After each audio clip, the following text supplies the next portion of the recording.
The principle of as above, so below, drawn from Hermetic philosophy, speaks to a timeless truth. The microcosm reflects the macrocosm, and the vast complexities of the universe are mirrored in the smallest facets of existence.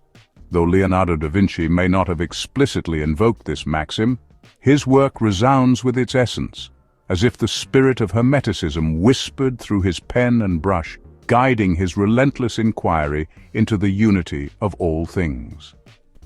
Today, let's examine his work for insights into Hermetic understandings. Leonardo's vision was one of interconnectedness, a profound awareness that the patterns shaping the stars also sculpt the human form, that the flow of rivers echoes the circulation of blood, and that the spiraling motion of a shell reflects the dance of celestial spheres. His anatomical studies are not merely scientific in their precision but poetic in their revelation. The human body, with its intricate symphony of muscles, veins, and bones, became for Leonardo a microcosm of the universe itself.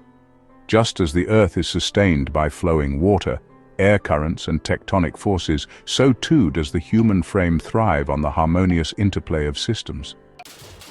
This sense of correspondence also permeates his masterpiece, the Vitruvian Man, a meditation on the harmony between man and cosmos. Encircled and squared, the figure stands as a bridge between the celestial and terrestrial realms, embodying a divine proportionality that speaks to the Hermetic axiom. The circle, symbol of the infinite and the heavens, enfolds the square, emblematic of earth and materiality, uniting them within the human form. Leonardo thus posited that to understand man was to understand the universe, and vice versa, a reflection of the Hermetic insistence that the study of the part unveils the whole. Leonardo's explorations of nature were similarly infused with this sense of universal mirroring. In the spiraling eddies of water, he discerned the same dynamics that shape the motion of air and fire. His sketches of deluges and currents are not mere observations but meditations on the interplay of forces that govern both the natural world and the inner workings of living beings.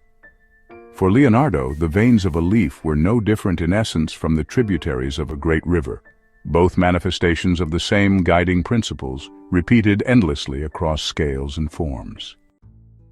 In his art, this unity of above and below finds expression in his sublime manipulation of light and shadow, perspective and depth. The soft sfumato of his paintings mirrors the veiled and layered realities of the world, suggesting that behind the visible lies the infinite.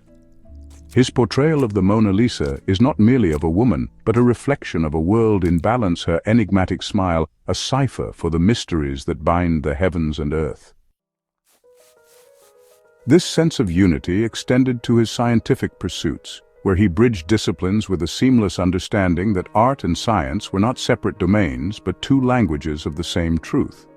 His study of birds, for example, was not merely ornithological. It was an inquiry into the principles of flight, which he saw mirrored in the workings of machines, the currents of wind, and the aspirations of human ingenuity. Leonardo's mind moved fluidly between realms, as if guided by the Hermetic belief that mastery of one domain illuminates all others. In Leonardo's work, we find a living embodiment of the Hermetic principle, an artist and scientist who saw the universe as a grand, interwoven fabric.